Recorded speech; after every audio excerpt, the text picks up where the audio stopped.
नमस्कार, मी Sunita Patil Sunita's blogs and स्टोरीजमध्ये तुमचं सहर्ष स्वागत करते. आज माझ्याकडनं खरंच खूप मोठी चूक झाली. मागचा पुढचा कुठलाही विचार न करता आज मी दुसऱ्यावरती ब्लेम केला. चूक माझी होती. चूक म्हणजे काही क्षणासाठी मी पॅनिक झाले होते. काही गोष्टी मी विसरले होते आणि ते माझ्या लक्षात नाही आलं आणि त्याचं खापर मी दुसऱ्यांवरती पडलं. म्हणजे दुसऱ्यांवरती मी आरोप लावला. घटना अशी घडली होती की 5-6च्या दरम्यान सीन चालू होता आणि मॉनिटरवरती आम्ही रेकॉर्ड करण्यासाठी माझा मोबाईल दिला होता की जेणेकरून कंटिन्युटी लक्षात यावी किंवा कोणी कशा काय हालचाली केलेल्या आहेत त्या लक्षात याव्या म्हणून आम्ही व्हिडिओ रेकॉर्ड करत होतो. आणि तो मी तिथेच त्यांच्या म्हणजे माझ्या कलिगच्या हवाले केला आणि मी काही कामानिमित्त निघून गेले आणि ते माझ्या डोक्यातून निघून गेलं की माझा मोबाईल तिकडे आहे म्हणून. कारण मी ब्लूटूथचं एक पॉईंट माझ्या कानामध्ये अडकवून ठेवलेलं असतं. म्हणजे फोन वगैरे आला तर मी बोलते, पण मला काही फोन वगैरे तेव्हा त्या दरम्यान आला नाही किंवा काहीच. त्याच्यामुळे मी विसरून गेले की मोबाईल माझ्याजवळ नाही. पॅकअप होण्याच्या अर्धा पाऊण तास आधी मी वॉशरूमसाठी व्हॅनिटीमध्ये गेले. मी माझं विंडशीटर, माझी बॅग म्हटलं मी एक छोटीशी पर्स आहे ज्याच्यामध्ये पेन, पेन्सिल, रबर वगैरे जे मला सेटवरती उपयोगी पडेल, एक परफ्यूमची बॉटल आणि एक चार्जर आणि माझा मोबाईल असायचा. बाकी पैसे वगैरेचा काही संबंधच येत नाही ठेवण्याचा. सो अशी ती पर्स, माझं विंडशीटर, माझी ओढणी, माझा नॅपकिन असं मी तिथे त्या पर्सच्या वरती ठेवलं आणि मी वॉशरूमला गेली. कानात हेडफोन होता आणि अचानक मला मेसेज आला की मेसेज म्हणजे ते ब्लूटूथ हे झालं की ब्लूटूथ ऑफ असं मला हे दाखवलं. म्हणजे माझा आवाज आला. मी घाई आणि 2-3 वेळा व्हॅनिटीचा दरवाजा लावल्याचा आवाज आला. सो मी घाई गडबडीमध्ये बाहेर आले आणि मला थोडीशी माझी पर्स बाजूला झाल्यासारखी दिसली. मी आव नाही बघितलं, ताव नाही बघितलं आणि मग मी खाली उतरले आणि मी व्हॅनिटी व्हॅनचा जो मुलगा आहे जो त्याची साफसफाई करतो किंवा जे केअर करतो त्या मुलाला विचारलं की कोण इथे आलं म्हणून. त्याच्याही काही ते लक्षात आलं नाही आणि काही ज्युनियर आर्टिस्ट कपडे बदलून माझ्या समोरूनच गेलेले होते आणि मी सरळ सरळ त्यांच्यावरती आरोप केला की हे लोक होते, 2 लेडीज होत्या तिथे कपडे चेंज करायला आणि माझा मोबाईल गेलेला आहे. सर्वांनी फोन लावायला सुरुवात केली. रिंग होत होती पण मी सायलेंट मोडवरती ठेवल्यामुळे फोन कुठे व्हायब्रेट होतच नव्हता. सर्वांनी शोधाशोध केली आणि मी पॅनिक झाले होते. कारण तुम्हाला माहिती आहे 2021 मध्ये माझा मोबाईल माझ्या सोसायटीच्या आवारातूनच चोरी होऊन गेला होता आणि त्याचा CCTV फुटेज सुद्धा मी माझ्या YouTube चॅनलवरती टाकलेला आहे. तुम्ही तो बघितलेला आहे. माझ्या त्या फोनमध्ये माझ्या आईच्या सगळ्या आठवणी होत्या, बाबांच्या आठवणी होत्या आणि त्या सगळ्या लॉस झाल्या होत्या. कारण मला ईमेल ID किंवा त्याचा पासवर्ड आठवत नव्हता. माझा एक जेन्युइन प्रॉब्लेम आहे तो की मला नाही लक्षामध्ये राहत पासवर्ड किंवा ईमेल ID. सो मी ते विसरून गेले होते आणि त्यामुळे त्या सगळ्या मेमरीज माझ्या लॉस झालेल्या होत्या. आणि आता माझा हा मोबाईल गेला असं जाणवल्यावरती मला म्हणजे तेच भीती आली की अरे मला पासवर्ड नाही आठवत आहे, मला ईमेल ID नाही आठवत आहे. कारण ते सगळं मी माझ्या डायरीमध्ये आणि मोबाईलच्या नोटबुकमध्ये मी लिहून ठेवलेल्या होत्या.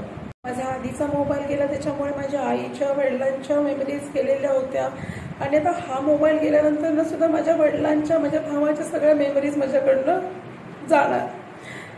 या दुःखातून म्हणा किंवा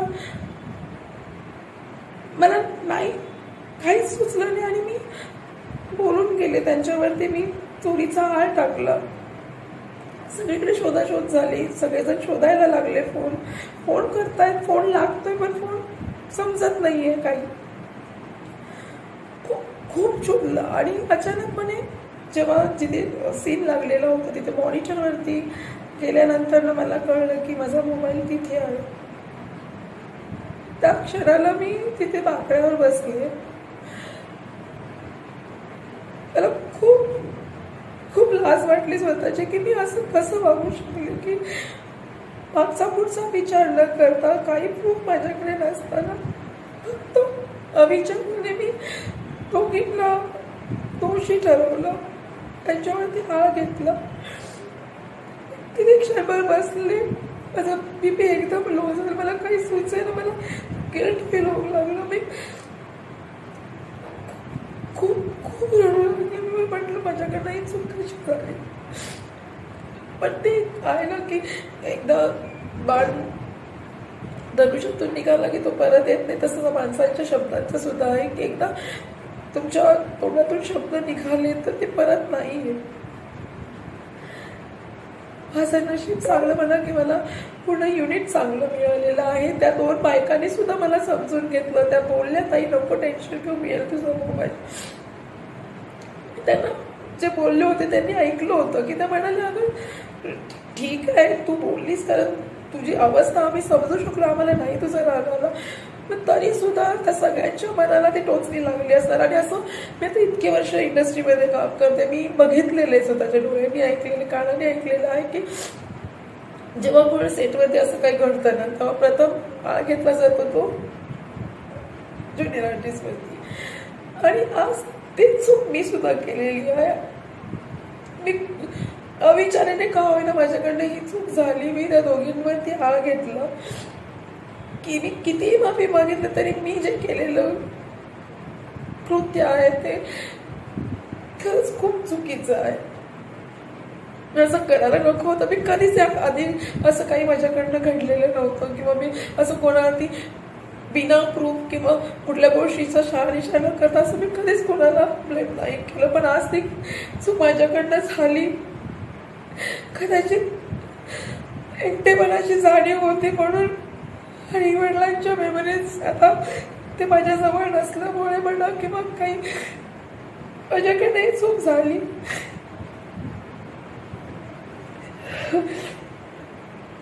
पण ताईंनी सुद्धा मला मोठ्या मनाने माफ केलं. म्हटलं ताई होतात अशा गोष्टी घडतात, असं नाही घडलं पाहिजे. मी तुम्हाला सगळ्यांना खरंच विनंती करेन की आपण जेव्हा एखाद्यावरती क्लेम करतो किंवा एखाद्याला आपण अविचाराने काही बोलतो तर प्लीज थोडासा विचार करा की आपण जे बोलतोय त्याचं काही आपल्याकडे प्रूफ आहे का, त्याचं काही. मी खरंच तुम्हाला विनंती करेन की जेव्हा तुम्ही कोणाला काही ब्लेम करत आहात किंवा आरोप करत आहात किंवा कोणाशी गलिच्छ बोलत आहात तर तुम्ही जे करत आहात ते खरंच तसं आहे का, आणि का कोणाला काही बोलावं आपण, आपल्याला अधिकार नाही येतो. मतभेद असतात मान्य आहे, परंतु कुठल्याही गोष्टीचा शहानिशा न करता बोलणं हे खरंच खूप चुकीचं आहे. आज तो अनुभव मी घेतलेला आहे. त्या सर्वांनी जरी मला माफ केलं असतं, पूर्ण युनिटने सुद्धा मला माफ केलं असलं तरी सुद्धा ही टोचणी माझ्या मनाला आयुष्यभराची लागून राहणार आहे. मला नाही माहिती की मी स्वतःला कशी माफ करू शकेल, परंतु झाली चूक माझ्याकडनं घडली आहे. आणि खरंच सांगते, थोडासा माणसाच्या मनाचा विचार करा. आणि जी माणसं तुमच्या कुठल्या आध्यात्मध्यात नाहीये ना त्यांच्याविषयी प्लीज काही चुकीचं बोलत जाऊ नका, चुकीच्या कृती करत जाऊ नका. आज जे मी फील करत आहे त्याच्यावरून मला माधुरी ताईचं सुद्धा आता मला थोडंसं म्हणजे जाणवू लागले. मी समजू शकते माधुरी ताईंना. आतापर्यंत 2 वर्षाचा प्रवास मी बघितलेला आहे. गेली 2 वर्ष मी यूट्यूबवरती आहे. माधुरी ताईंवरती काय बीतत असेल ज्यावेळेला त्यांच्यावरती असे घाणेरडे आरोप किंवा गलिच्छ त्यांच्याविषयी बोललं जातं. ते लोक जे त्यांना चांगले ओळखतात त्या लोकांकडनं असं काही घाणेरडं कृत्य त्यांच्या विरोधात केलेलं जातं हे जेव्हा त्यांना लक्षात येतं किंवा त्यांना कळतं तेव्हा त्यांना किती त्रास होत असेल हे मी आज फील करू शकते. कोणाविषयी काहीही बोलताना जास्त नाही पण थोडासा विचार नक्कीच करा. तुमचे मतभेद आहेत तर समोरासमोर येऊन मिटवा. पण ज्या गोष्टी नाहीत त्या गोष्टींचं भांडवल करून एखाद्याला मानसिक त्रास देणं, एखाद्याची बदनामी करणं किंवा एखाद्याचं चारित्र्य हनन करणं हे खरंच थांबवा.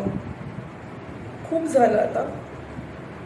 प्लीज सगळ्यांनाच रिक्वेस्ट करेन, कारण याचे परिणाम पुढे काय घडतील हे तुम्हाला सुद्धा माहिती नसणार.